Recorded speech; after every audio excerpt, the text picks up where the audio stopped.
you're scared to do something, or you're not sure and you're not certain because you don't know what the outcome is going to be, I'm going to tell you to stop fucking thinking that way. Start thinking of what is coming in to your brain, into your mind, that vision that you see, even if it's crazy, even if it's scary, even if it's uncertain, and do it.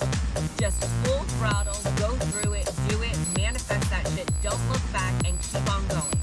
Because the thing is that is what's going to segregate you from the rest of this world out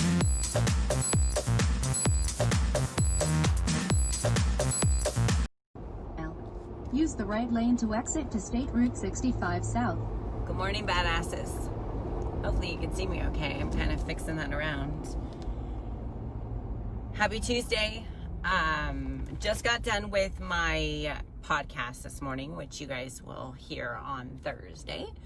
But I felt like it's something that I kind of wanted to keep going on about and maybe get on the live feed and talk about a little bit, because I think it's something that within me this morning has really gravitated to where I feel like I really should speak about it. And it's more or less, you know, as you guys notice, like whenever I post something or do something, I always say, own your own shit. And that's basically the truth, is owning your own shit. And where I've come from is, you know, I've came from a place before, you know, I've been through 65 South. A couple divorces, things with kids, stuff like that. And, you know, who I am now is not what I was before, of course. And who I was before, I wish I knew everything that I knew now, because I would be so much farther in life than what I am right now. But it's the feeling of, you know, before you would listen to all the criticism in the world, and, you know, before I would listen to anybody and what they had to say about me and their criticism, I would take wholeheartedly 4.2 miles. Exit to I-80 West to heart Sacramento. And to try to change myself, to better myself for what they thought about me. And now that I'm getting older, and not that I'm super, you know, wiser, I'm sure I'll grow into way more than what I am right now, but my thought is that you really have to own your own shit. Don't listen to what other people critique you about, what other people say that your flaw is, because that flaw and that critique is something that makes you your own individual that can help other people in the world to become better individuals. So for instance, you know, a lot of times I get very passionate about things like I am right now, and I speak up and I'm loud and I'm boisterous, and, you know, a lot of people maybe take that as, you know, I'm being negative, or I'm very emotional, or I speak with my emotions. And it has nothing to do with that. It's the fact that I'm passionate about something that I get so enthused about. And so I get a lot of feedback back about, you know, Jen, you need to calm down, especially in meetings, especially in business meetings with other men and things like that, that they say that I'm too emotional. And it's not the fact that I'm emotional, it's because I'm passionate about it. And I can take all of those little criticisms that I get. Let me tell you, I get it daily, on the daily. I can take that, I could crawl up in a fucking ball in a corner and just not be Jennifer. And honestly, I have learned now at my age to tell people to go get fucked, and owning my own true person and who I am, because that is what God gave me.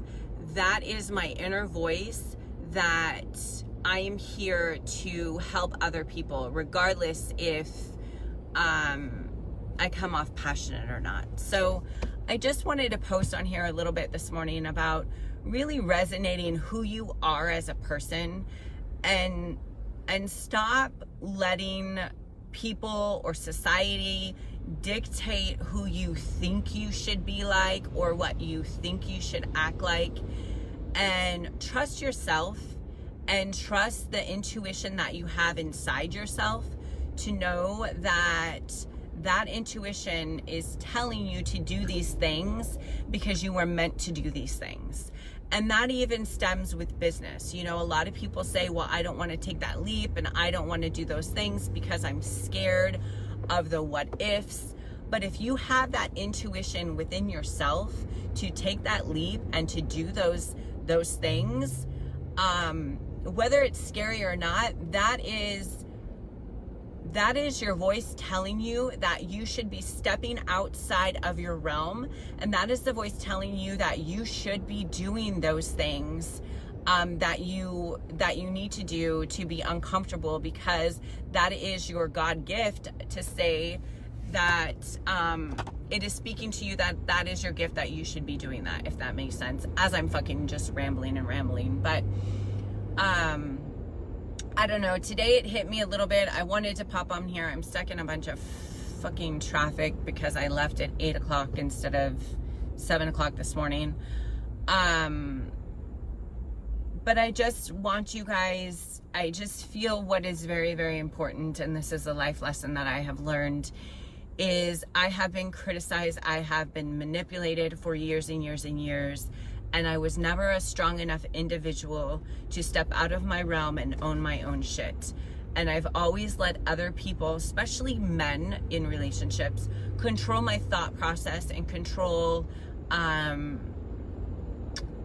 maybe what Jen should be doing, or their insecurities, meaning that Jen should act a certain way because I create that insecurity in that person. And I just have to tell you, it's all fucking BS. That is their shit, not yours. You own your shit, and you be the person that you're supposed to be. Now, I'm telling you, I do take criticism if I feel, like for instance, I always say, I this, I that, I this. It should be we that, we this, our business, our team. And I have a tendency to always do the I roll, which is completely negative. And that is something that I do take into criticism, because I do need to change those things. So when I look at criticism, I look at, okay, is this really benefiting me? Is this the reason why I need to take the criticism?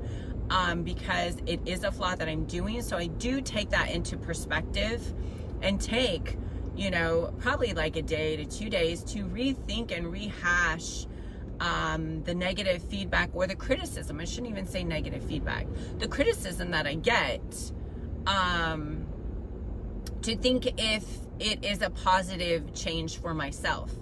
And those critiques are definitely a positive change. But if you're telling me that I can't be passionate, or I can't be, as you say, emotional about things, I'm gonna tell you to go get fucked, because that's who I am, and that is my passion, and that's what drives me. And maybe sometimes I do need to settle it down, and I will in certain circumstances, but that's who makes Jen. So anyway, as I'm rambling, I just wanted to pop on here and tell you and encourage you to be a leader, be yourself, trust your instincts. Don't necessarily just listen to what every single person has to say to criticize you. Take some of that constructive criticism, as I should say, and change little things if you think that they need to be changed or altered. But that's my rambling. Good morning, Danny. I miss you guys. I can't wait for January to see you guys. In 1 mile. So I'm done rambling. Have a fabulous Tuesday, you guys. And my podcast is coming out Thursday, and it literally is on fire.